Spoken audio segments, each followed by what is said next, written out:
Thank you, Mr. Chairman. Thank you. I would like to thank the organizer for having given me the opportunity to talk about and first of all, thank you, all of you, staying here for the very last talk of the workshop. So what I'm going to do today is, rather than talking about fabrication characterization, I will rather focus on the application of graphene. And in particular, I will focus on devices which have already been proposed and fabricated and work around their perspective.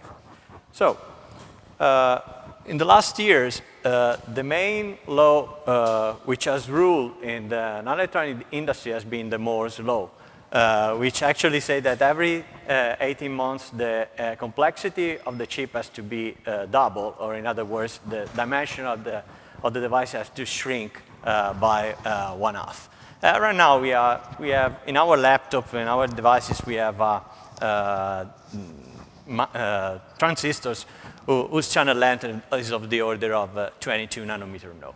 So starting from the 4004 with a complexity of 170 transistors, which actually has been demonstrated just last year that it is possible to have the same complexity with carbon nanotubes, but this is another story.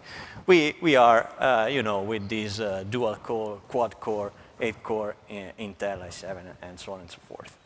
But actually, rather than the scaling in nowadays devices, is not this the main problem. I mean, reducing the dimension of the transistor. There are two main problems right now. First, the cost, as ever, and most of all, the power density issues. Because if you look at the power density as a function of the year, right now we are something like the year, and so we have a kind of power density which is pretty much close to the power density that we have in a nuclear plant core. So the power density and the way you find to solve this problem is a core problem that somehow you have to solve. How you can solve that? For example, using different materials which are able to drain the powers and drain the heat, and changing, for example, the architecture of the device that you have right now. And obviously, why you do so? Because you want this kind of logo, because this is a graphene workshop, so you would like to have in a few years this kind of logo in your laptop. Is this possible or not? I don't know. The thing is that if you want to answer this question, you have to understand how the main building block of digital electronics is working. And this is the main block of the digital electronics. So this is a transistor, which actually is just only that a switch, controllable switch, where you have two terminals. You want to move electrons or carriers or whatever, even or holes, from one side to the other. And here you have another terminal, which is called gate, so that if you apply potential, which is above the threshold, then this switch is closed, and then charge can flow from here to here. So it's like, in the ideal case, you would like to have an infinite, if you apply a VDS here, you would like the current that you want. And if you apply a gate voltage which is smaller than the threshold, then this switch is open, and then the current goes to 0. This is obviously in the ideal case.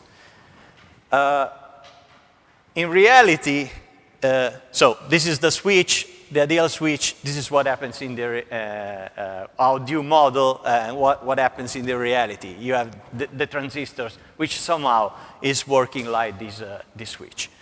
So this switch has this problem with the power dissipation, which is described by, let's say, by this simple formula. F is the frequency, the clock frequency. The higher the clock frequency, obviously, the higher the performance, but the higher the power density. I'm not that young as the young investigator of iLAMP, but I'm that old to remember that at the very 86, has a clock frequency of something like 50 megahertz and so on and so forth.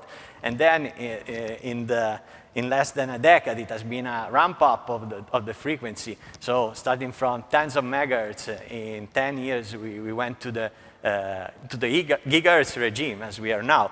But as you have noticed, now we have a kind of saturation of the frequency.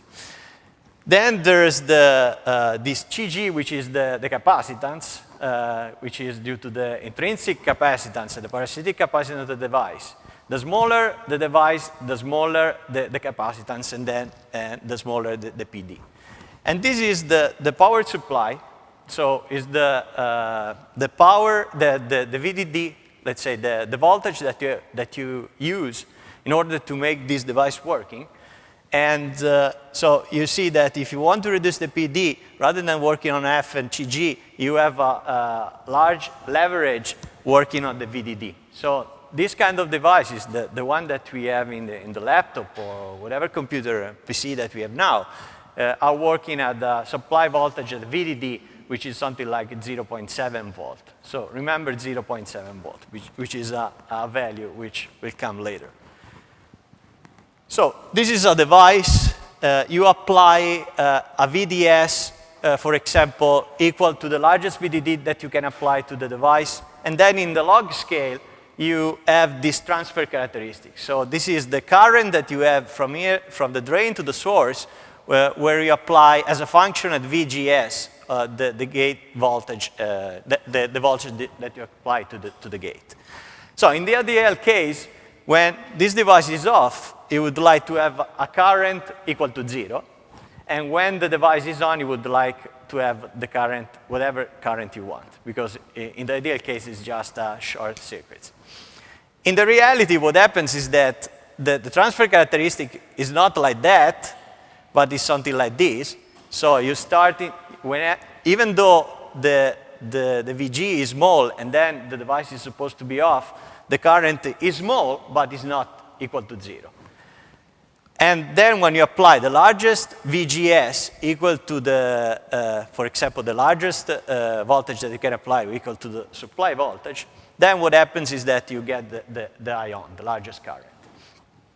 And so I'll try to give you some figure of merit which are important from an engineering point of view, which is the I off, indeed, the smallest current that you can get, and the ion, which is the largest current that you can get. But apart from that, it's important that what is called the ion-I off ratio. So the ratio between the ion and I off. And another important thing is the slope of this transfer. This characteristic is called transfer characteristic.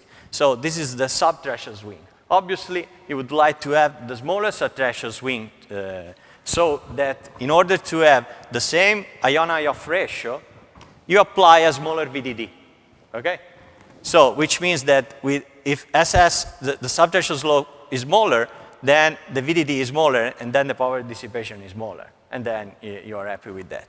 Unfortunately, in thermionic devices, the smallest subthreshold swing that you can obtain is 60 millivolts per decade. So if your device is working with a thermionic effect, no way, you cannot go smaller than 60 millivolts per decade. Okay, there's another story, which are tunnel effect, where you can have subthreshold slope smaller than 60 millivolts per decade, but as I told you, is another story, and I'm going to talk to you about this story today. So rather, I'll just focus on 3 devices which just entered the nanoelectronics scenario, and in particular the graphene community, which has attracted attention because actually they have demonstrated a large ion-I off ratio. Okay, so we'll try to understand if obtaining a larger ion-I off ratio is sufficient to have good performance from a digital point of view, digital electronic point of view. Ion-I off ratio means that you need something like 10 to the 4th. So a good ion-I off ratio is a device which has ion-I off ratio indeed equal to 10 to the 4th. And I will show you 2 options. One is what I call vertical structures, and the other one is the planar structures. So I'll show you first 2 examples on the vertical structure devices, And the first one is the one proposed by Manchester Group, where actually what you have is that you have two graphene flakes separated by a dielectric.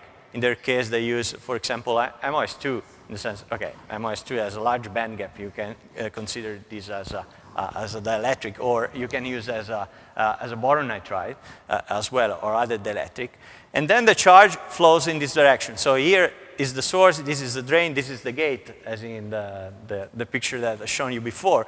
And carriers injected here tunnel through these barriers, and that flows up here in the source. And you can think of modulating the channel potential and then the carrier transmission over this channel just by changing this VGS.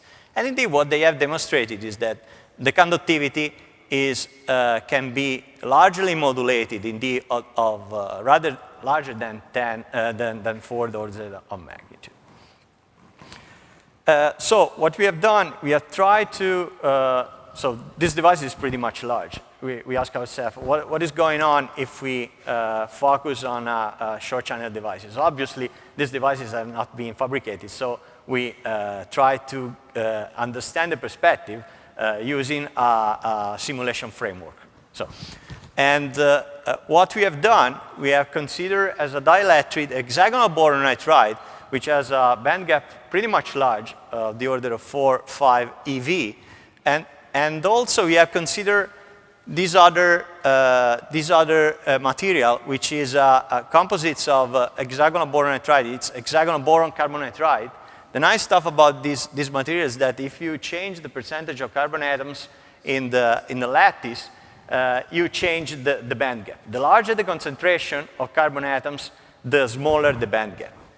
Obviously, in the case of you have 100% carbon atoms, you have actually graphene, and then you know graphene doesn't have a band gap, and then it's really a problem to make a transistor, because with a band gap equal to 0, you cannot get any charge modulation.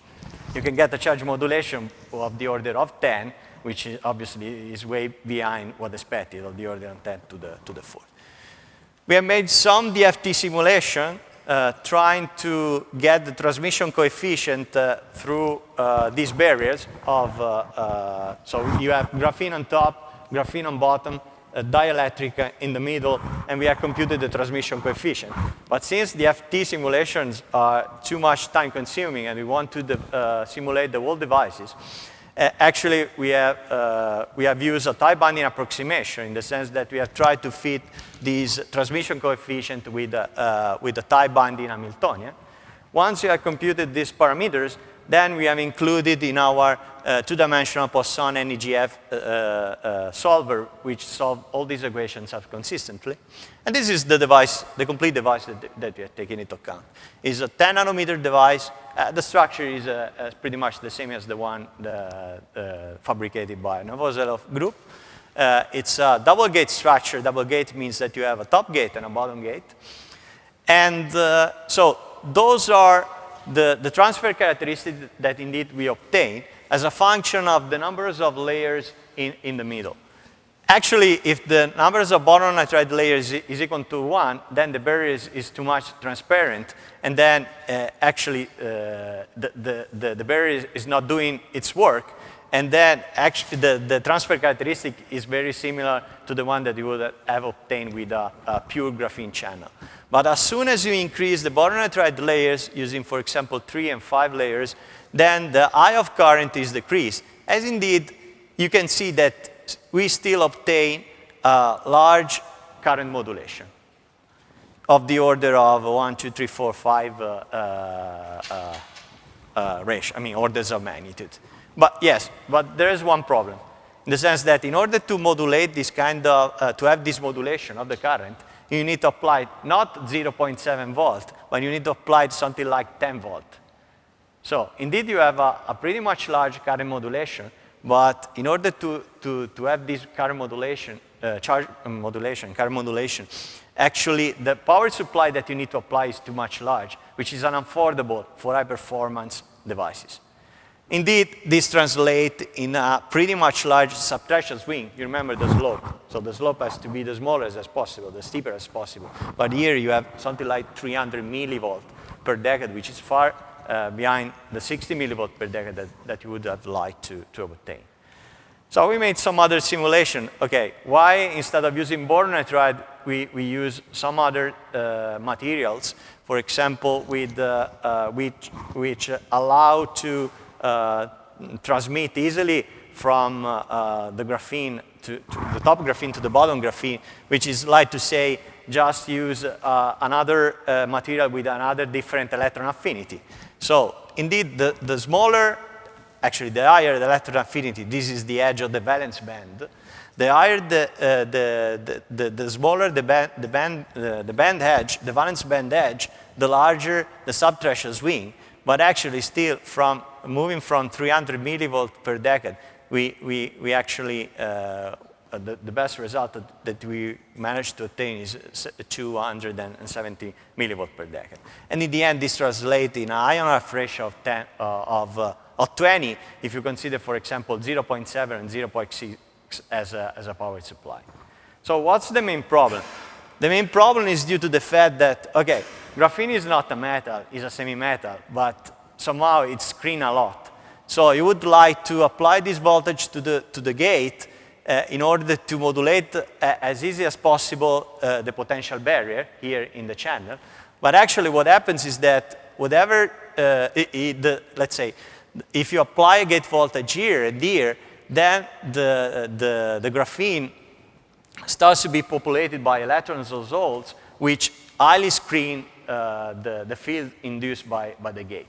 Or in other words, this means that actually the capacitive coupling between the capacitance, let's say, between the top and bottom gate and the graphene, as well as the quantum capacitance between the top graphene and the bottom graphene, and the capacitive coupling between the two layers graphene is pretty much large, as shown here, which actually translates, in other words, what I've told you just 1 second ago.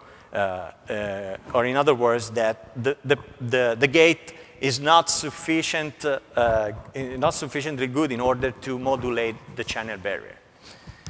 So another parameter which is pretty much important is the cutoff frequency, which tells you how much is let's say, the device good in switching on and off somehow. It's not, OK, use another parameter, but anyway, the cutoff frequency tells you how fast is this transistor.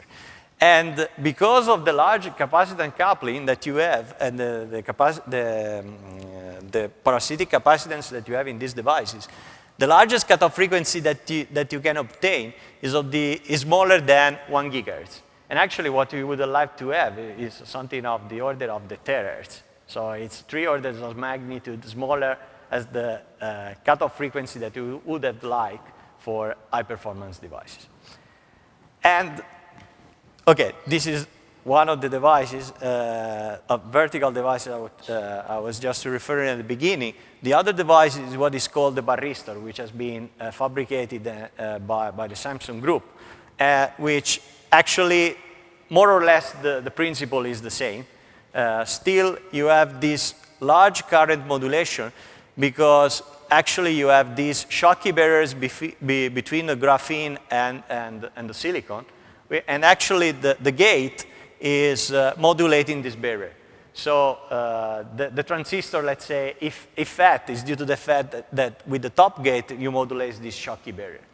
And it's a vertical device because here you have a top gate, which is electrostatically isolated from the rest, because here you have a dielectric. And here you have one contact with the graphene. And then here you have the back gate, which acts like the drain.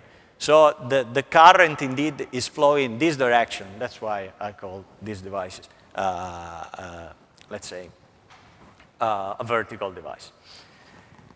We performed some simulation as well, trying to understand how the performance of the device were as a function, for example, of the doping level in the silicon, as well as the equivalent oxide thickness.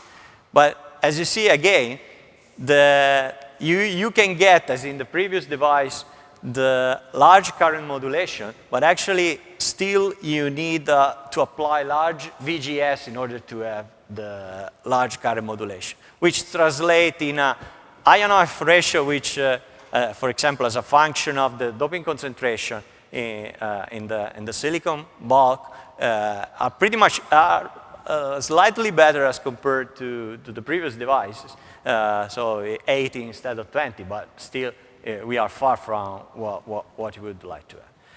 So let's not be so pessimistic, but optimistic somehow. And I'll show you another devices which we have proposed and which we think is working better. So the problem with the graphene devices, I told you before, is that the band gap is equal to 0. But you can draw the same conclusion even with another device with a small band gap. If you are in the off states, and this is the band edge and conduction band, the valence band edge, and this is, for example, the polarization in the off states, what happens is that you don't have only a thermionic emissions of electrons from one reservoirs to the other, but you have this pretty much large band-to-band tunneling component, which is the one which is degrading the performance of the device. So actually, in order to reduce this component, or to, let's say, make this component to become 0, what the solution which has been found is to increase the band gap. So increase the using, for example, instead of graphene nanoribbon, nanotubes, or bilayer graphene, or hydrogenated or fluorinated graphene, and so on and so forth. The idea that we had was, why instead of defining a larger band gap in the whole device, why don't we define a band gap only in a small part of the device, like, for example, within the channel. So why don't we use, for example, why don't we define a stripe or something, or some materials? Obviously, this material can be whatever. The only thing is that it has to have a large band gap. It has to be compatible with graphene. And for example, hexagonal boron nitride or hexagonal boron carbon nitride, it has been demonstrated even experimentally, and people, especially in the US, are able to make these stripes. And so why don't we use this hexagonal boron carbon nitride as a channel material as a material for this barrier? So we have made some simulations of we have extracted still DFT calculation within the multi-scale approach. We have extracted the main parameters like the band gap, the electron affinity, and the FET, not the FETMS, the electron affinity in order to extract the main parameters, let's say. The main parameters for us was the barrier seen by electrons and holes in graphene through the barriers. And then we have used the very same simulation tools. I'll spend a few words at the end, which indeed is solving self-consistent de Poisson and the NEGF transport equation. This is the device that we have simulated with the barrier in the middle, source and drain, and a top and a bottom gate, which is not depicted here, but here just as a cross section. And indeed, you can see that simulating the transfer characteristic, what we obtain is that this large ion-off current, large current modulation with a subtextual swing pretty much close to the ideal case, 60 millivolt per decade. And as a reference here, we put let's say, the graphene channel with no barriers, and indeed, as expected, no current modulation in the bare graphene devices. And regardless of the position of the barriers, actually, we obtain the very same structures. I'll skip this stuff. And then we have considered different material and different concentrations of carbons. As you can see, for example, for the BC2N composites, we obtain an ion-off ratio for 10 nanometer, but even for the 7 nanometer devices of larger than 10 to the 4th. It was something like 70,000. And obviously, here you see the transfer characteristic as a function of the barrier thickness. The smaller the barrier thickness, the larger the eye of current. In the case of barrier thickness equal to 0, obviously you recover the same transfer characteristic of graphene. You can play with these devices. Instead of using one barrier, you can use two. Then you have localized states in the middle, then which leads to negative differential resistance, and you can think of using, for example, negative resonant transistors. As I told you, these devices, it's not important the material, let's say, in principle. Indeed, these kind of devices has been demonstrated recently using a graphene, fluorinated graphene. So the barrier is with fluorinated graphene instead of hexagonal boron nitride. And they have shown that indeed they can obtain a large ion eye of current. So the idea that which we have proposed is working, okay? And, okay, you can find the code, which is, all the simulation that I've shown you has been done with this code, which has been released under the BSD license. So you can find here, and you can download it, and you can play with it. And so I'm running short of time, so